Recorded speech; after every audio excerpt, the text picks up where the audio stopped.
Who was Dogen? And why should you care?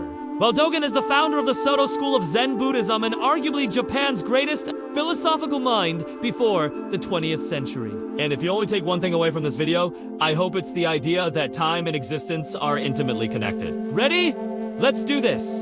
Dogen Daoyan, 1200道, 1253, was born near Tokyo, and in his youth studied under the great Zen master Eihei in 1224. At the age of 24, he traveled to China to study, and upon his return to Japan, he founded the Soto school of Zen in 1227. Dogen's magnum opus is his most famous work, Zazen, Gensuta Karamon, Sheirufu, also known as the Treasury of the True Dharma Eye, compiled by his disciples after his death.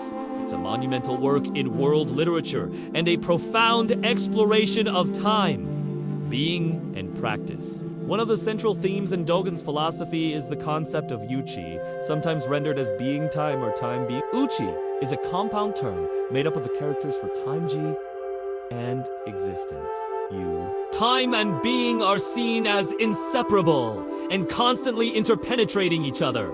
In other words, we can't understand time without existence, just as we can't understand existence without time. We might also say that being itself is always already a becoming, an unfolding that cannot be separated from the dimension of time. Even the concept of a timeless present moment is still dependent on our temporal mode of understanding. So what does this mean exactly? Imagine for a moment that you're sitting down to meditate. You close your eyes and you notice the sound of birds chirping outside.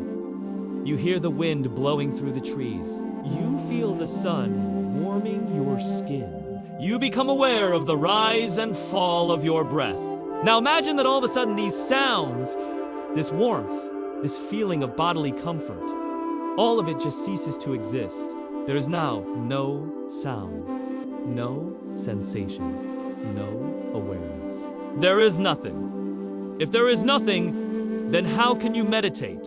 Meditation requires something to meditate on, to be aware of. But if there is nothing, then there is no one to do the meditating. Therefore, the very notion of a meditator is also dependent on the arising of phenomena. In the same way, the concept of enlightenment is also dependent on the arising of phenomena. Enlightenment is not some kind of static, fixed state beyond time and space. Rather, it is an ongoing process that unfolds moment by moment. To attain enlightenment, according to Dogen, is to realize the full potential of our existence. It is to live life to the fullest, to embrace the impermanence of all things, and to make the most of every fleeting moment. Dogen also talks about the importance of shikantaza, sometimes rendered as just sitting. Shikantaza is often misunderstood as a kind of passive meditation, but it is really a dynamic, an active practice that involves letting go of all conceptual frameworks and just being present to whatever arises in the moment. In shikantaza, there is no distinction between practice and enlightenment,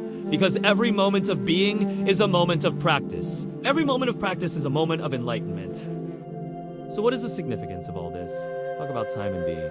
What does it mean for us today? In a world that is dominated by the relentless pace of technological change and the constant pressure to achieve more and more, it's easy to lose sight of the simple truth that we are all mortal. We are all subject to the limitations of time. However, instead of lamenting the passage of time, Dogen teaches us to embrace it. He reminds us that time is not something that happens to us. Rather, it is something that we create moment by moment through our thoughts, our actions, and our intentions. By understanding the true nature of time, we can free ourselves from the anxiety and suffering that so often accompany our awareness of its passage. When we realize that time and being are inseparable, we can begin to see that every moment is precious and unique. It is a gift to be cherished and contemplated with reverence. Thank you for watching, and see you next time.